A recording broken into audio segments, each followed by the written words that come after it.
Vocês não fiquem tristes, não de eu olhar aqui para o lado, porque eu estou aqui com a tabela e os grupos da Sul-Americana. O grupo A vai se decidir amanhã quem será o primeiro e segundo num confronto entre o América de Cali, que é o segundo com 8, e o Macará com 9.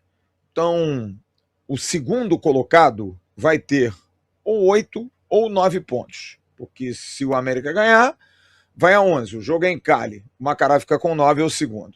Se o Macará vencer, vai a 12 e o América fica com 8. E se houver um empate, o América de Cali vai a 9. Então, nenhum deles passará o Vasco, que é o segundo colocado com 10. O grupo B definiu-se agora. O Cienciano é o segundo colocado, com 8 pontos. Campanha pior que a do Vasco. O Atlético Mineiro, no grupo, é o brasileiro que vai na primeira colocação. O São Paulo Futebol Clube, no grupo C, já está como primeiro do grupo. O O'Higgins, do Chile, está com 10. O O'Higgins do Chile tem 3 vitórias e tem um saldo de 2 positivo, para depois a gente comparar. O grupo D, o Santos, talvez seja o pior segundo colocado, ficou com 7 pontos. O grupo E, o Caracas, também se classificou na segunda posição com 9 pontos. O Botafogo é o líder com 16. No grupo F, o Torque, isso mesmo, o Torque conseguiu a primeira colocação, o Torque do Uruguai, com 13 pontos. O Grêmio tem 11 pontos. Talvez dos melhores segundos colocados. O grupo G definiu-se o Olímpia com 13 pontos e o Vasco com 10. O grupo H vai definir agora, porque o River Plate já é o primeiro do grupo, poderá ser superado caso perca, o que é difícil, mas jogam Carabobo e RB Bragantino. Se o Bragantino vencer, vai a 10 pontos, passa a ser o segundo colocado com 10. Se houver um empate, o Carabobo vai a 10 pontos, o jogo é em Bragança Paulista, e se o Carabobo vencer, o River Plate, dependendo do resultado, pode ser o segundo. Mas vamos colocar aqui uma média de 10 pontos, tá? Pensando na vitória do Bragantino sobre os venezuelanos. Portanto, o Vasco da Gama não é o pior segundo colocado. O melhor segundo colocado é o Grêmio. Depois tem o O'Higgins, 3 vitórias e mais 2. O Bragantino depende. O Vasco tem um saldo positivo de mais 4 e o Vasco também tem 3 vitórias. O Vasco deve ficar ali entre a segunda e terceira campanha como segundo colocado no grupo. O que vai fazer, dependendo dos resultados de hoje da Libertadores também, que o Vasco perca pouco em relação a essa campanha de muita vergonha para o seu torcedor na primeira fase da Sul-Americana, de novo, como foi no ano passado. Porque não me queiram convencer que o Vasco se classificou porque a classificação foi culposa. O Vasco não merecia o que acontecia em algum momento muito curto nesse dia de hoje, quando vencia o fraco e mau caráter time do Barracas, um time que foi a São Januário para agredir os jogadores do Vasco. Coisa mesmo de time que foi lá, não vamos ganhar nada, então vamos dar porrada nos caras. E o Audax, o poderoso Audax, que o Vasco conseguiu a proeza de perder dentro de São Januário, fazia 1-0. Só que aí restabeleceu-se a verdade, e o Audax voltou à sua realidade, que o Vasco não soube provar no jogo que aconteceu aqui no Rio, e o Olímpia passou o rodo e conseguiu a vitória e acabou, 3-1. O Vasco não merecia sequer a classificação. Eu sou muito duro em relação a isso, porque o Vasco da Gama, para mim, é uma coisa muito importante, é algo fundamental que tenha esse respeito pela instituição. O jogo de hoje foi um jogo com alguns destaques importantes, mas foi um jogo patético, né, gente? Patético, pela circunstância do jogo. Nós tivemos hoje uma renda bem pequena, um público ainda menor, foram 3.524 pagantes, 188.672 espectadores. Bem feito, bem feito. Faço questão de dizer isso, porque o torcedor do Vasco precisa ser mais respeitado. A diretoria do Vasco, a comissão técnica do Vasco, se de alguma forma pensavam em não prestigiar a Sul-Americana porque não tinham elenco, não disputassem. O Vasco da Gama é um clube de 127 anos e precisa, como tal, ser respeitado na sua essência. Ainda mais um clube morto na concepção de títulos. O Vasco da Gama não ganha títulos há muitos anos. E me admira muito que, presidida por um campeoníssimo do futebol como foi o Pedrinho, dê razão e dê o ok ao seu treinador de fazer o que ele fez. Porque, como a gente falou hoje no pré-jogo, por mais que tenha aqui a essência da direção, o que é errado, a ideia é do treinador. E é uma filosofia. Aceita o patrão que quiser. Eu, como patrão, diria, não dá. Porque hoje, quando precisou, jogou o time titular. Hoje, como disse o Jean Faísca, quando o técnico principal estava à disposição, porque foi o segundo jogo do Renato em 6, jogou com o time titular. Então eu acho que o Vasco desrespeitou o seu torcedor, desrespeitou, jogando a Copa Sul-Americana do jeito que jogou. E agora embola o calendário, e eu quero entender se o discurso vai ser o mesmo, que agora eu quero entender, porque hoje colocou o time titular para classificar, então passou a dar importância à Sul-Americana.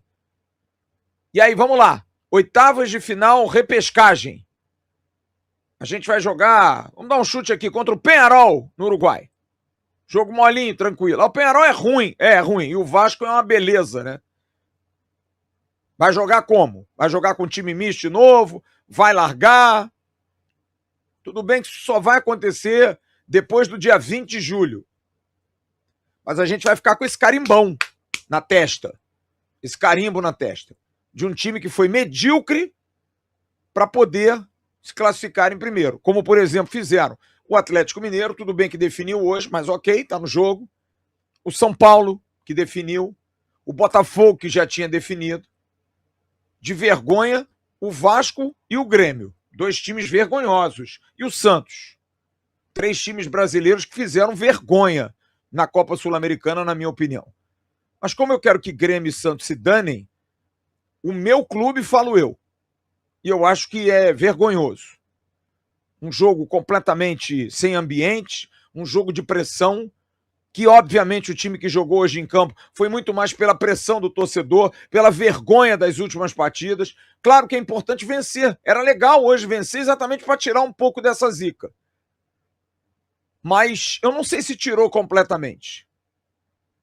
Não sei, porque alguns jogadores que estavam pressionados continuam muito pressionados.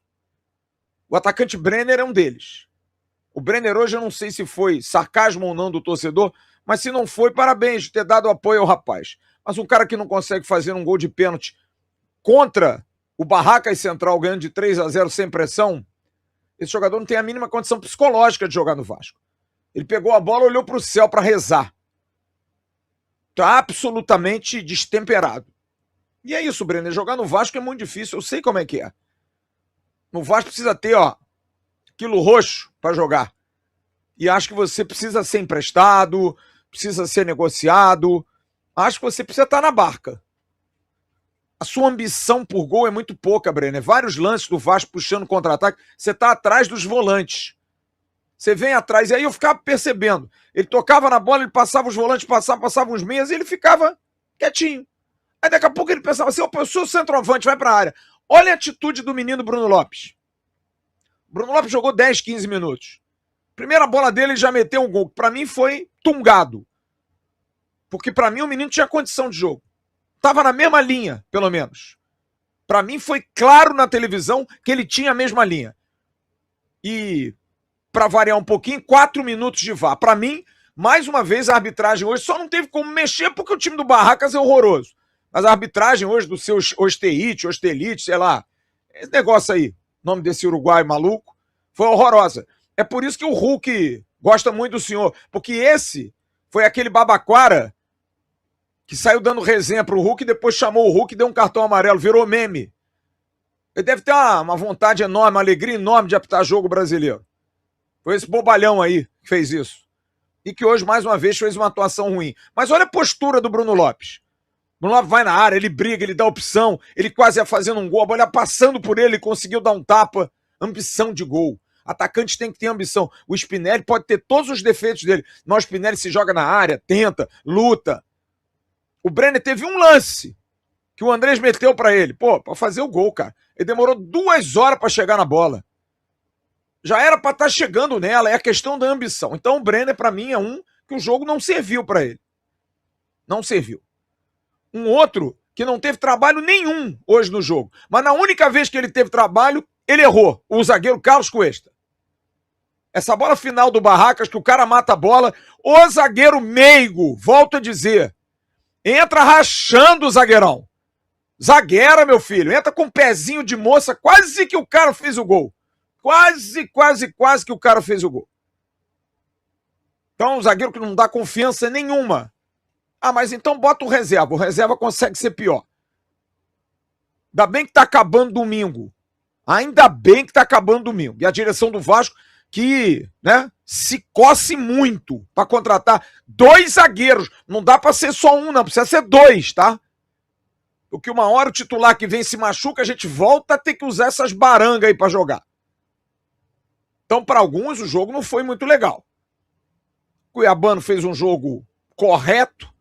Precisa ainda jogar mais, mas dá muita intensidade. Muito melhor do que o Lucas Piton, que eu acho que tem que dar. Até porque o menino Riquelme Avelar, para mim, foi uma das gratíssimas surpresas. Aliás, para mim, dos meninos que entraram hoje no segundo tempo, foi o melhor. Temos de atitude, o cara cavou o pênalti, foi para dentro, tentou, lutou. Lamento muito que o Renato tenha dado ao Zucarello a oportunidade de lateral direito. O Renato foi falar comigo, eu não sabia nem o nome do menino, cara. Cadê o garoto? Aí olhou pro Zucarello, sabe? É porque o Zucarello tá afim, tá com muito tesão. Pegava a bola na direita, roubava e roubou algumas bolas muito boas como lateral direito. E saía em desabalar da carreira. Esse tipo de jogador que a gente precisa. Não é que ele tenha feito, mas é porque tem raça, vontade, tá com interesse de jogar pelo Vasco. A gente precisa de jogador interessado em jogar pelo clube. Não entendi de novo a não entrada do Ramon Rick, que foi convocado para a seleção no Sub-20, não foi colocado no jogo passado, não foi relacionado. Hoje estava no banco e não entrou. Não entendi. O menino jogou uma partida ótima contra o Inter, depois contra o Olímpia, tudo bem, o time perdeu, mas ele não comprometeu, não entrou mais.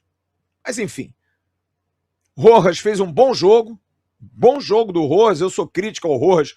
Hoje foi objetivo, foi rápido, tentou bater de fora da área, fez um gol espetacular, um chutaço espetacular. Andrés Gomes voltou a ser um pouquinho do Andrés no segundo tempo, mais veloz, mais rápido. Mas acho que independente da análise individual dos jogadores, a gente precisa entender o que vai ser do Vasco a partir de agora. A gente vai ter um desafio domingo com o Galo, que a gente precisa ganhar do Atlético Mineiro e precisa jogar mais bola até do que jogou hoje para ganhar do Atlético. O Atlético não é o Barracas.